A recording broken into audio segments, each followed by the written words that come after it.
La da da, la da da, la da da.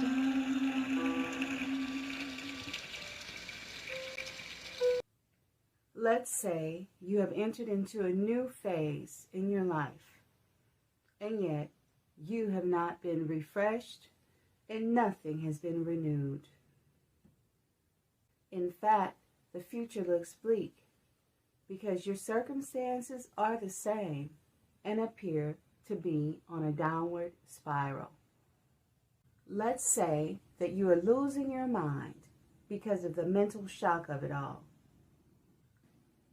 You may have been prepped to believe that victory was yours and that you had the power of manifestation. And let's face it, your prior winnings did not indicate otherwise. Perhaps you had been tremendously blessed with accolades and material gifts that you had not earned.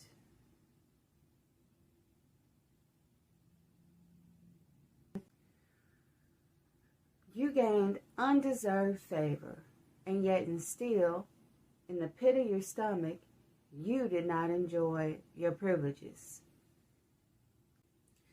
You did not appreciate them because they came to you too easily. Perhaps you had the gnawing feeling that the people who you surpassed through unethical or ruthless means would catch up to you someday.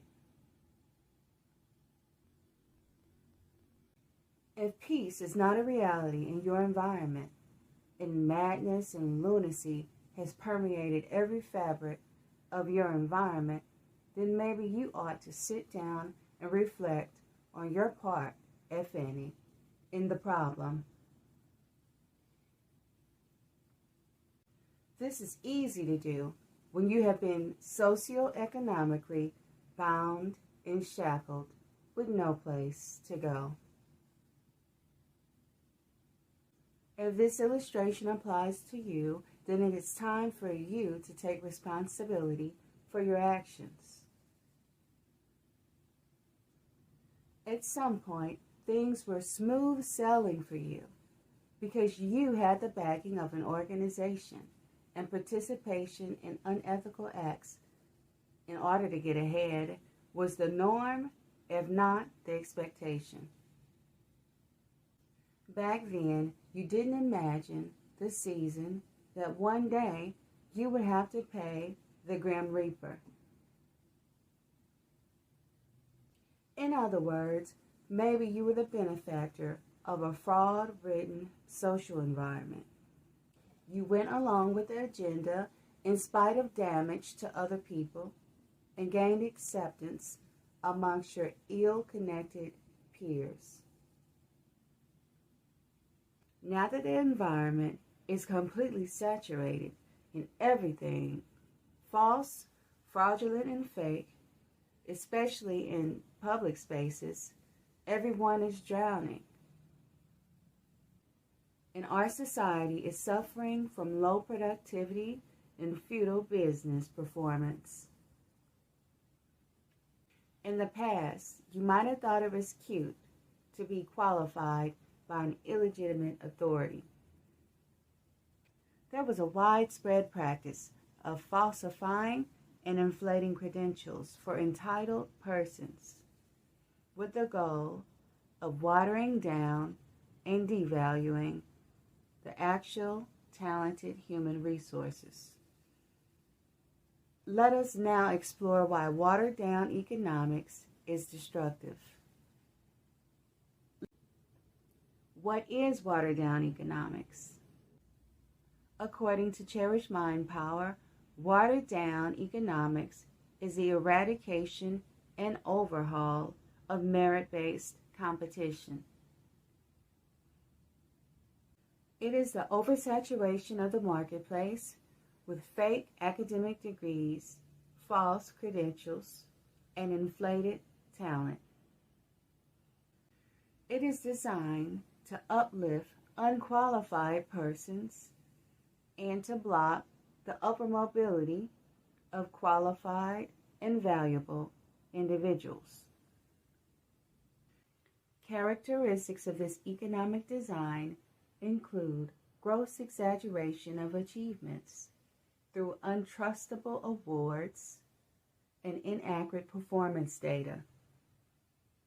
As a result, pure talent and ability is watered down and falsely portrayed as unsuccessful and unworthy of top pay and other opportunities. Watered down economics is in essence the weakening and shrinking of the viability of high quality professionalism by an outside entity that has deemed itself to have divine authority over public affairs and business. This is achieved through conspiratorial deception and undercover force. To sum it up, watered down economics is an attack on excellence. It may be a revelation that such a large scheme hurts everyone, including people like you, in the end. This is why you are not in the season of winning. You are in the season of waiting. Waiting to reap every bad seed that you sowed. On the other hand, this is the season of thriving for the underserved and the overlooked. King Solomon said in Ecclesiastes 10:7, I have seen servants upon horses and princes walking as servants upon the earth. Now it's time to flip the script, don't you think? La da da, la da da, la da da.